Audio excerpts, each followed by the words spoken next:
Our next segment, ladies and gentlemen, is intellectual wellness, mind versus machine for Gen Z.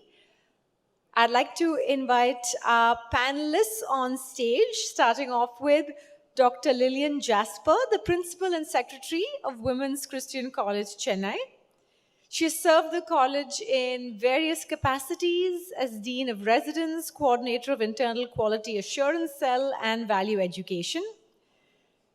Having introduced a course in eco-literature, she takes students on eco-trips to jungles in the Western Ghats, a biological hotspot, to sensitize students about conservation. She hopes to gain insights and global perspectives on good leadership as she steers her college towards internationalization, and she's an avid bibliophile who enjoys gardening, nature, and traveling. We welcome Dr. Lillian Jasper onto the stage.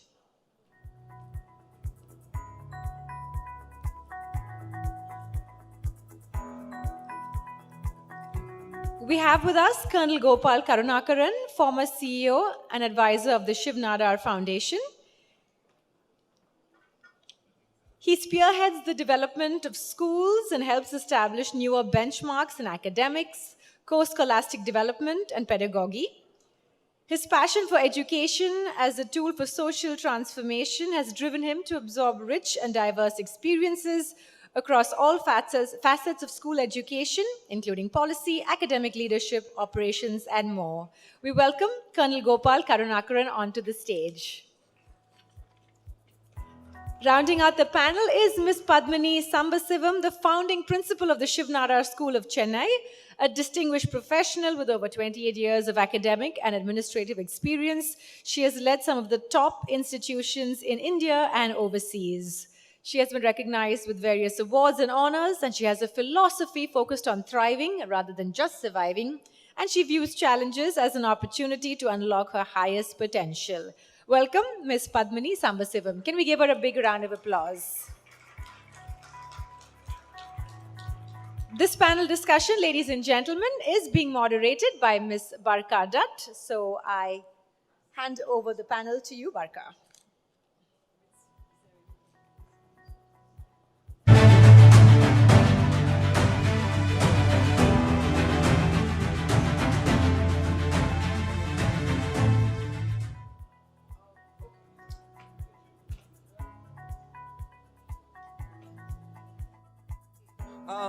Hi, can you all hear me? So I think the one thing that we all struggle with when we talk about intellectual wellness is what is intellectual wellness? And we were talking at dinner last night and we came up with a definition that we could all agree on. So I'm just going to say that so it helps frame our conversation better. Intellectual wellness is the mind being at peace with itself and a person being comfortable in their own skin. Because what else can define the wellness of a mind but the sense of being comfortable with yourself?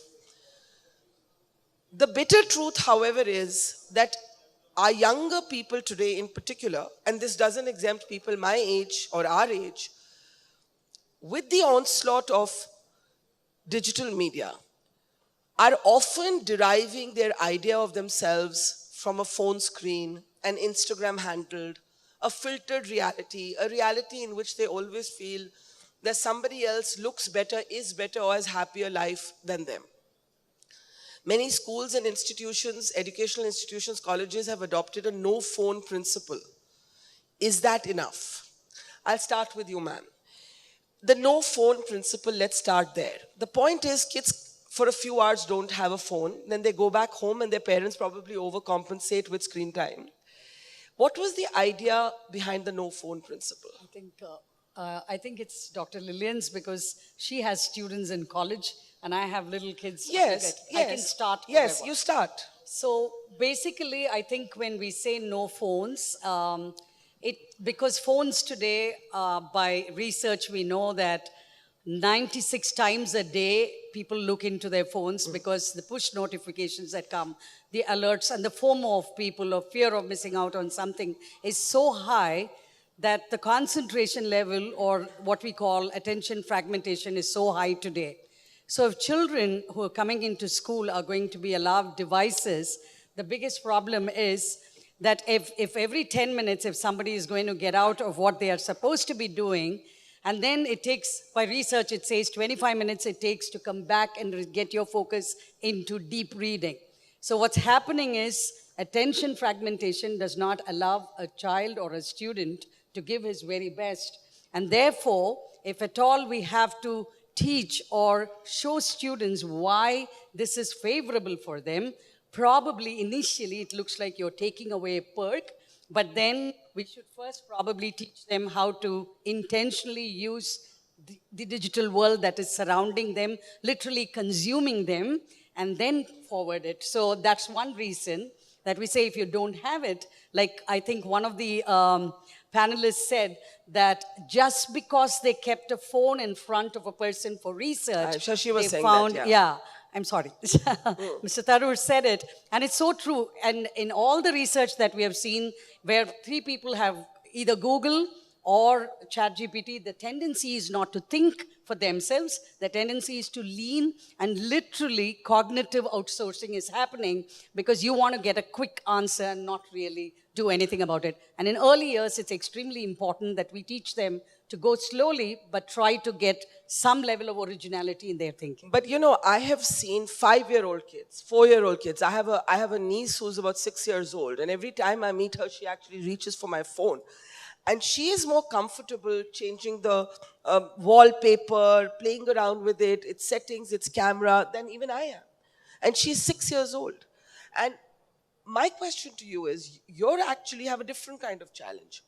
Older young people, young adults, if we were to call them. Particularly when it comes to women, their idea of self-esteem is being derived by these images that they see on Instagram. How do you handle it as someone leading an institute? How do you see, we can't hide from this onslaught. It is upon us. All we can do is manage it in a way that we don't lose our basic human connection. True.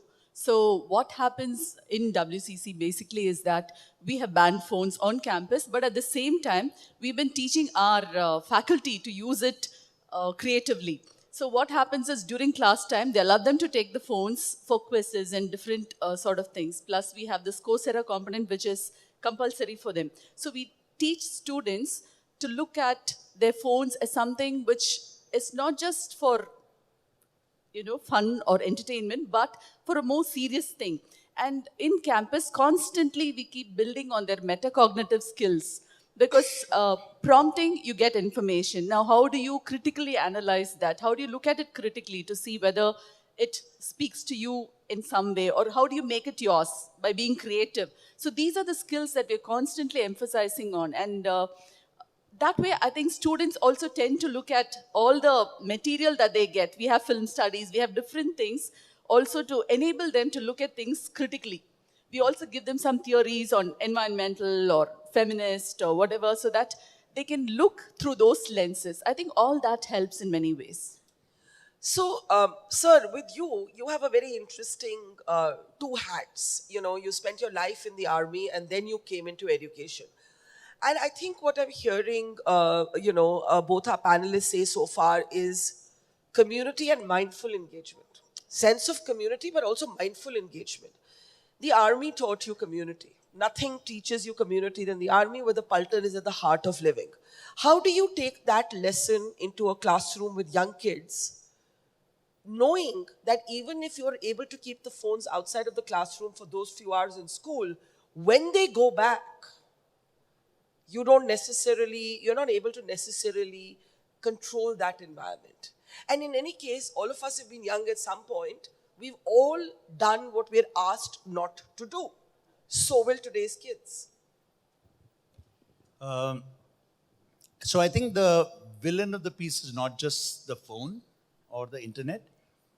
I would say that one, the abundance that is now available for everything is another factor which goes into how people look at taking decisions, choosing things. So I think that's the other challenge that we have, just the aspect of abundance, right? So the choices you make will finally depend on the habits you have.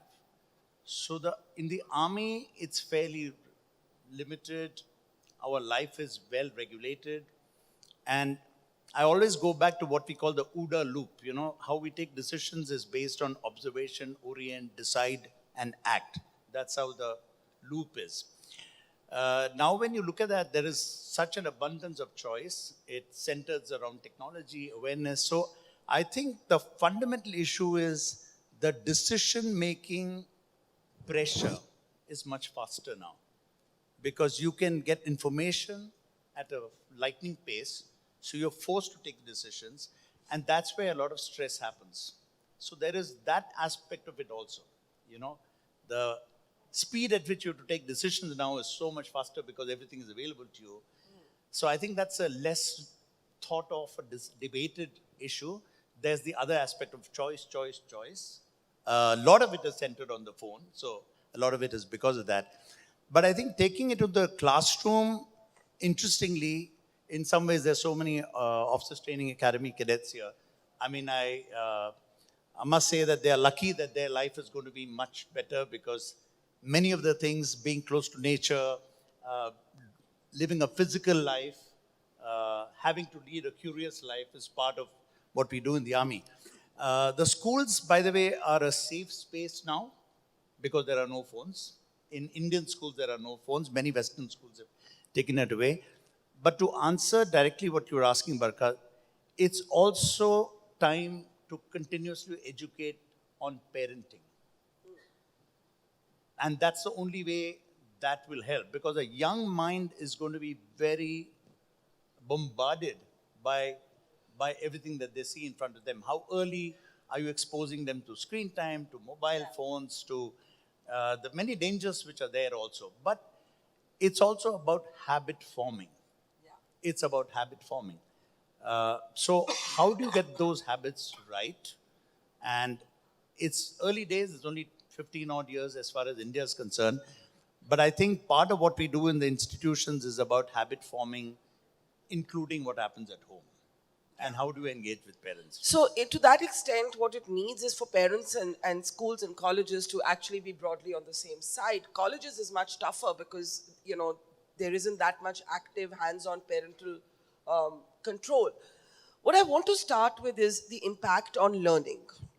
You know, Shashi was speaking about how if you compare two people, if the mere presence of the phone on one desk and no phone on the other distracts the person. I personally find, other than my father's landline number, I do not remember a single phone number, maybe my own. I do not remember a single phone number because I'm now calling names. My worry is, what is this doing to learning and memory and retention of knowledge? Yeah. To begin with, I just want to share that we are in a world that we can't deny the presence of AI or social media, and that is not the conversation. That is something that we want to have, saying ban it. And we know that children will find a way out of every rule that you may have, because we've all done it. The world will do it because even smartly than us, they're far smarter than us. The question is, what is good for us was also said earlier. And the same set of norms that we rebelled against, we kind of, acknowledge that that is what has built our character today. So probably the children who are sitting across just now might rebel. But why am I saying this is important? Because talking about intellectual wellness, it means that there is so much of information available, but cognitive engagement is diminishing. That's the paradox here. So if that is happening, and if this digital revolution is changing the way I'm thinking, learning, and processing, then it is imperative that I see the root cause. Now the cause is, and all we are seeing now are the symptoms. Symptoms, we are saying attention deficit, sleep deprivation, there is depression, there is loneliness, there is anxiety. These are all not the cause. Those are the symptoms that are visible to us today. And then there is this research that very clearly indicates a child who is with the phone, like you rightly said, where we have no control of them after they leave school, if they are there, and Indian research also says more than 4.5 hours is what normally people who are addicted to social media, they are using it. And anything at this space, what happens is the dopamine receptor sensitive areas, all of these have been mentioned very clearly.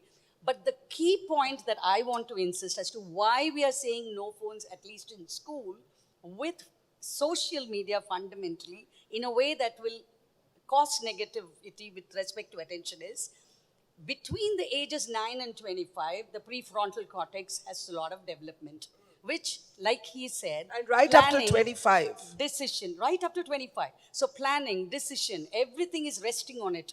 And if I'm going to be distracted all the time, and if I'm going to be reading everything superficial, and I cannot do anything called deep analysis, Yeah. I don't think I'll be able to make the choices. And choices affect well-being. Yeah. One of the worries is that this is not only about, as she just mentioned, 9-year-old or 10-year-olds where you can say no phones. This goes all the way up into early 20s. But let's focus on the young kids first. What is the antidote? Is the antidote physical activity? Is the antidote in-person friendship? You know what's happening with young people today? They're so used to texting that if they have to meet face to face, they're actually awkward. So again, going back a little bit into physiology, where does wellness start? The wellness starts in the brain. Which part of the brain? I'd say the 4 happy hormones, serotonin, oxytocin, the 4 dopamine, endorphin. So where does that start? It starts in the brain. It's the stimulus which will trigger that. And these are called 4 happy hormones. We need it as human beings. It's deep inside us. It means sunlight. It means hugs. It means smiles. It means exercise. It means dance. So what is fundamentally human needs to continue to be retained, to be pushed.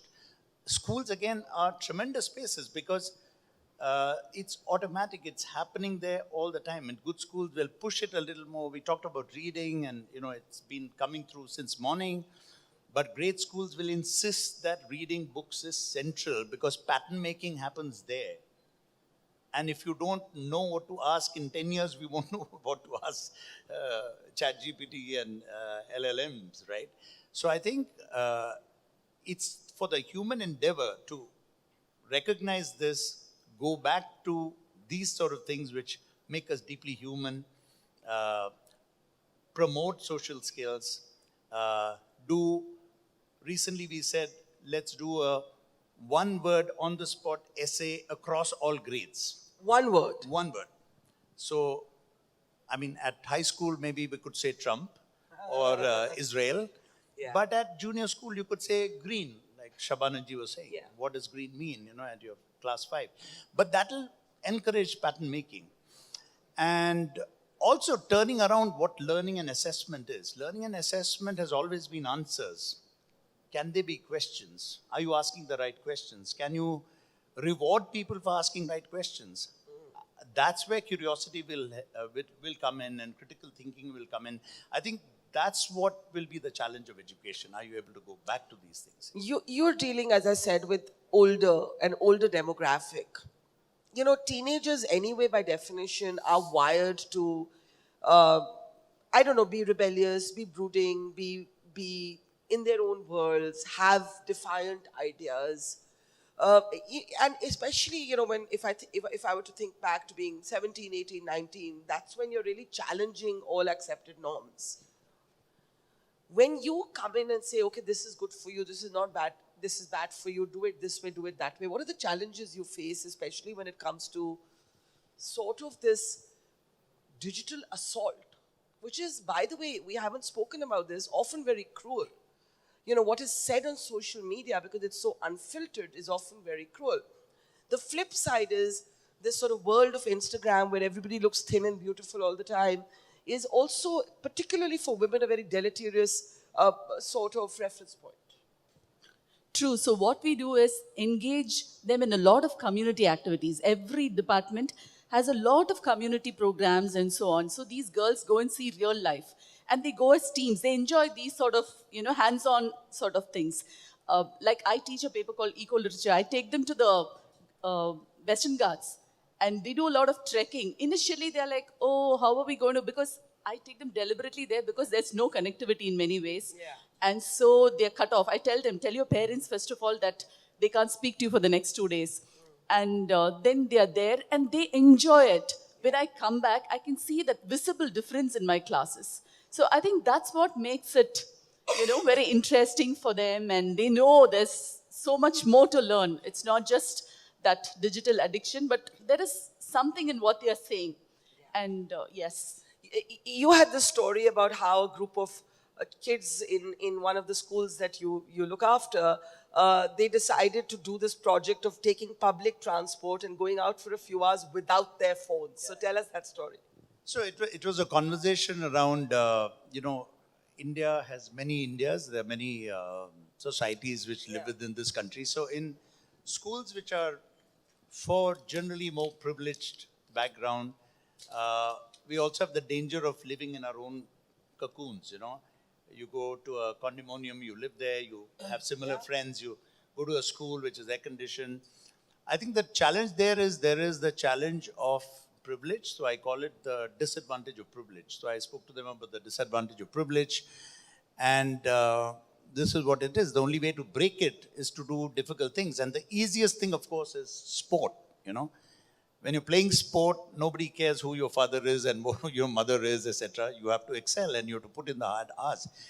So I just suggested to them that, have you ever thought of going in a public transport without a phone, which was our life in growing up in Delhi 40, 50 years ago. Yeah. And they formed a club and they said, now it's 6 months gone.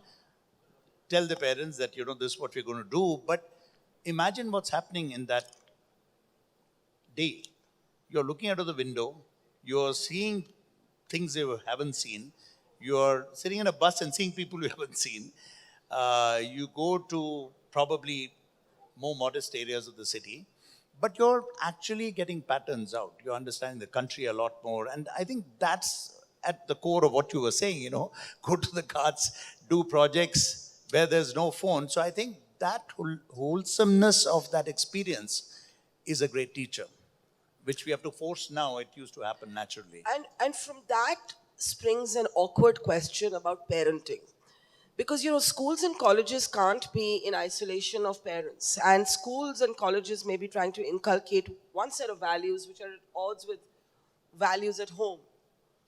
Do you believe that parents today, well-off parents, and I think the important point made by Sir is very important. We are talking right now about a certain degree of privilege. This conversation would be very different for kids in rural India. But talking about upper middle class, rich Indians, parents who grew up in tough circumstances will overcompensate with their kids. So if they took the school bus, if they changed to trains to reach somewhere, they will send their kids to school with a driver in a car. I'm giving it as an example. They'll say, well, we struggled, we don't want our kids to struggle. But when we did it, it wasn't a struggle, it was normal life. So when you find yourself at odds with the values at home, what do you do? I would say that the current social media or the kind of information that comes has put in a lot of fear in parents' minds. She was talking about telling her students not to bring mobile phones. But I would say when I take my children, grade 6 and 7, to an OLE, outbound experience, the first list of questions, more than where they are going or what they are going to achieve in this experience, the first thing that parents will ask is, where are they staying? What food will you give? Can I call him every now and then? Can you post pictures? So literally, it's not the student. It's the parent that we'll also have to sometimes educate, because we'll have to say, let them go. Because there is very little free play today. When I say free play, we played in the streets, we went in our cycles. I know the world is not the same as before, But those are little activities that we learned as small challenges that we had to face. If there was a cycle, the puncture of the wheel, then we knew we had to, walk with it, get it done. And nobody bothered about it as much as. But today's parents, just like you said, probably because they went through a little bit of hardship, they want to be overprotective. And therefore, they want to set everything right. So even a play date is scheduled. Who is going to be there? Which is the group that will play with them? Who are the people who will monitor it and all of it? So what happens is, it's a two-way process for us now. It's not enough if I teach my child, hey, this will do you good in the context of, we don't preach fundamentally. We give them an experience and say, even if you want to take from ChatGPT, can you be taught or can you write prompts differently? Which is something like engineering prompt, that's also part of literacy. And then when they get the answers, we say, okay, now you can pick both the answers. Now, can you please tell me why you want to choose one over the other? Or would you like to modify one over the other? That gives them a critical thinking level. It also gives them an opportunity to express themselves better, which means they cannot stand for an opinion without doing substantive reading. So we have to find a way to get the best and leverage out of this. But then the parenting aspect of protecting or overprotecting is an issue at one level. So I want to end it by saying, you're protecting them when they're going outside, but inside your homes, you're giving them the virtual world, which is far more harmful and far more not unmonitored.